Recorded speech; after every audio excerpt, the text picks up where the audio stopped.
자, 아카데미 시상식에서 코다가 작품상을 받았습니다. 여러분들 이 수상 결과에 대해서 동의하시나요? 전 세계 영화 팬들의 축제라 불리는 아카데미 시상식이 개최가 되었습니다.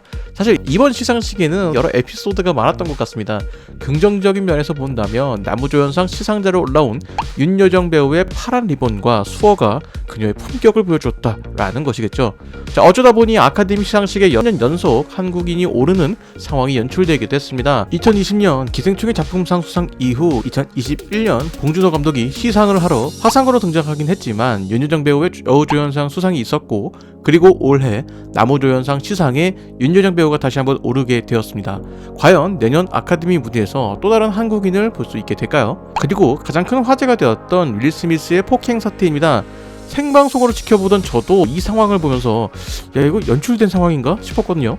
사실 시상식에 배우가 난입하는 경우가 종종 있습니다. 뭐 연출된 상황이긴 하지만요. 그래서 저도 이런 윌 스미스의 난입이 뭐 연출이 된 것인가? 이미 합의가 된 것인가? 라는 생각이 들었거든요.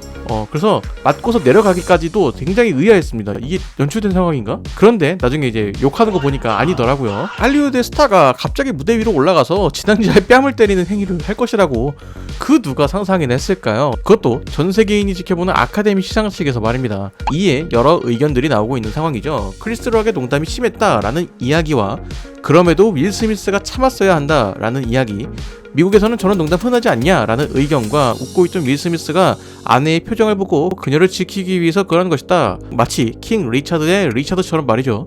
그것을 넘어서 윌 스미스가 아내에게 조종당하고 있다라는 이야기까지 정말 다양한 이야기가 등장하고 있습니다. 이러한 상황에서 LA 경찰의 조사가 시작이 되었고, 아카데미에서는 어떠한 상황에서도 폭력은 용납할 수 없다며 수상 취소까지 고려하는 등 상당히 시끄러운 상황입니다. 사실 크리스 락은 이전에도 아카데미 수상식에 올라서 인종차별과 관련된 개그를 선보이는 등 나름 이쪽 분야에서는 전문가다라고 할 수가 있거든요. 그런데 이번 상황에서는 누군가의 아픔, 누군가의 병을 이렇게 희화화하는 게 맞냐라는 의견이 덧붙여지면서 그의 행동이 적절치 못했다라는 의견이 많아지고 있습니다. 이러한 농담 미국에서도 많이 하고 있으니까 이거 자체가 문제가 되지는 않겠지만, 그녀가 아픈 상태인데 그 병을 가지고 이렇게 농담을 한다는 것이 조금은 민감하게 반응할 수도 있는 사안이 아닌가라는 생각이 듭니다. 그럼에도 윌 스미스가 폭력을 휘두른 것은 잘못이죠. 하지만 개인적으로는 이번 아카데미 시상식에 수상과 관련된 잡음에 조금 더 눈길이 갑니다. 시상식이 종료된 이후에 이동진 평론가는 자신의 유튜브 채널을 통해서 시상식에 대한 자신의 생각을 담았습니다. 그 중에서 제가 제일 공감이 갔던 부분은 아카데미 시상식의 수상작 선정과 관련된 부분입니다. 사실 저는 이전 영상을 통해서 이번 아카데미 시상식에서 코다가 작품상을 받을 것이다 라는 예상을 했습니다. 그 추측 근거에 대해서 다시 한번 살펴보면 여성 감독과 주연 배우라는 점, 코다라는 사회적 약자의 이야기라는 점, 장애를 가진 배우의 캐스팅이 있다는 점, 아카데미가 좋아하는 이변에 적합하다는 점, 위와 같은 근거를 가지고 코다가 받을 것이다 라고 예상을 했습니다. 위의 근거들을 생각을 해보면 영화의 작품성과는 크게 상관이 없는 근거들이라는 것을 알 수가 있습니다. 그렇습니다. 저는 코다가 좋은 작품이기에 상을 받을 것이라고 예상한 것이 아니라 단지 아카데미가 좋아할 영화라서 수상을 예측한 것입니다. 저도 이전부터 아카데미 시상식을 좀 지켜봐왔던 입장에서 좀 제가 보기에는 이게 수상을 할 것 같다, 이게 작품성이 좋다 라고 했지만 아카데미는 줄곧 저와는 다른 길을 걸었거든요. 그래서 저도 이번에는 조금 다르게 예상을 해볼까? 라고 했는데 그게 정확하게 맞았네요. 매번 틀릴 거라면 아예 틀린 예측을 해보자 라는 생각이었는데 맞았습니다. 개인적인 생각이지만 아카데미가 이런 이변이 두드러지기 시작한 시기가 2017년에 열렸던 89회 아카데미 시상식이 아닐까라는 생각이 듭니다. 시상식 전까지 대부분의 여론과 언론은 라라랜드가 작품상을 수상할 것이라고 강한 예측을 했습니다.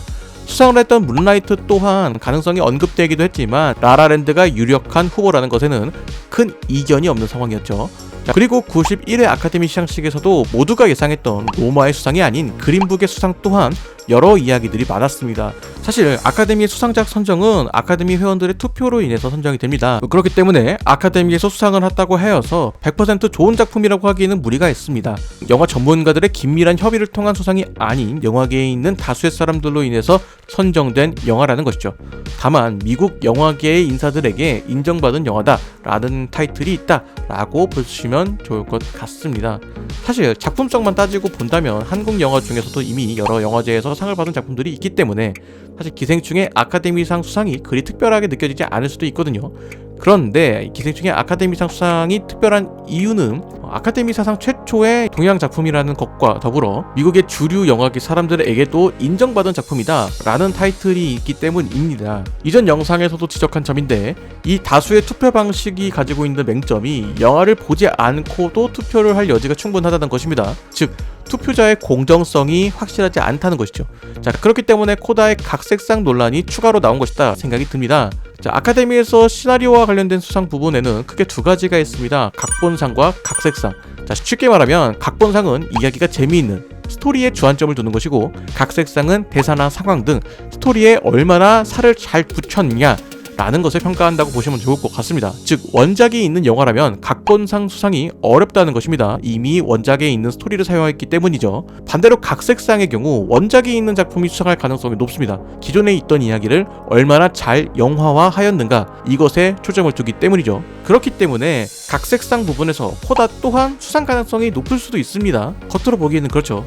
하지만 코다의 원작은 프랑스 영화 미라클 벨리에라는 작품입니다. 그렇기 때문에 영화적인 각색에서 원작 영화에서 보여주지 못했던 새로운 해석이나 더 뛰어난 표현이 아니라면 영화 리메이크 작품 자체는 각색상 수상 자체가 상당히 어렵다는 것입니다. 코다를 제외한 각색상 후보들은 모두 소설을 원작으로 하고 있는 작품이고, 그 중에서 드라이브 마이 카의 경우 무라카미 하루키의 동명의 단편 소설을 원작으로 하고 있지만 해당 소설을 제외한 무라카미 하루키의 다른 소설들의 요소들이 반영되는 등의 모습을 보여주었습니다. 그렇기 때문에 각색상을 정확하게 평가를 하려면 원작을 알고 있어야 하고, 그것이 어떻게 영화화가 되었는가를 판단해야 한다는 것입니다. 정확한 심사를 위해서라면 말이죠.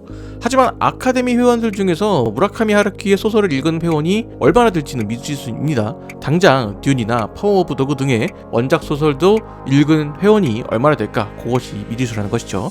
물론 영화만을 통해서도 충분히 가려낼 수는 있습니다. 영화가 말하는 스토리를 어떻게 극적으로 표현하였는가, 이것을 평가하면 되는 일이죠.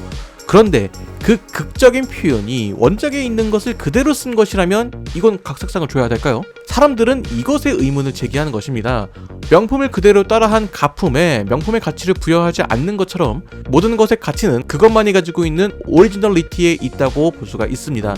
자, 그렇다면 코다라는 영화는 원작인 미라클 벨리에와는 다른 코다만이 가지고 있는 오리지널리티가 있었는가? 만약 그것이 충분했다면 사람들이 코다의 각색상 수상에 대해서 크게 이견을 가지지 않았을 것 같습니다. 자, 그러지 않았기 때문에 이런 이견들이 발생한 것이죠.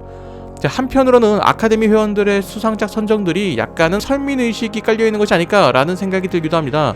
자, 코끼리를 생각하지 말아라 라는 말을 듣는 순간 코끼리가 머릿속을 떠나지 않는 것처럼 PC라는 키워드에 너무 신경 쓰고 있는 것이 아닐까라는 생각이 듭니다. 인종과 장애와 성별을 차별하지 말아라 라는 단어를 듣게 된다면 인종과 성별과 장애가 머릿속에 떠나지 않을 수가 있겠죠.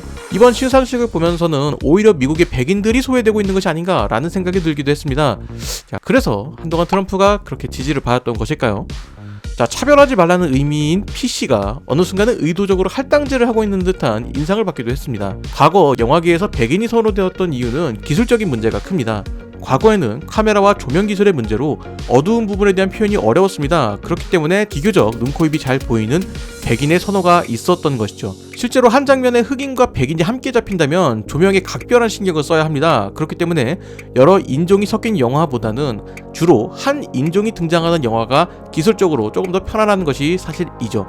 하지만 지금은 기술이 좋아졌습니다. 지금은 기술적으로 모두 커버가 가능하지만 과거부터 있던 관행들이 비교적 최근까지 이어지게 되었다라고 봐야 합니다.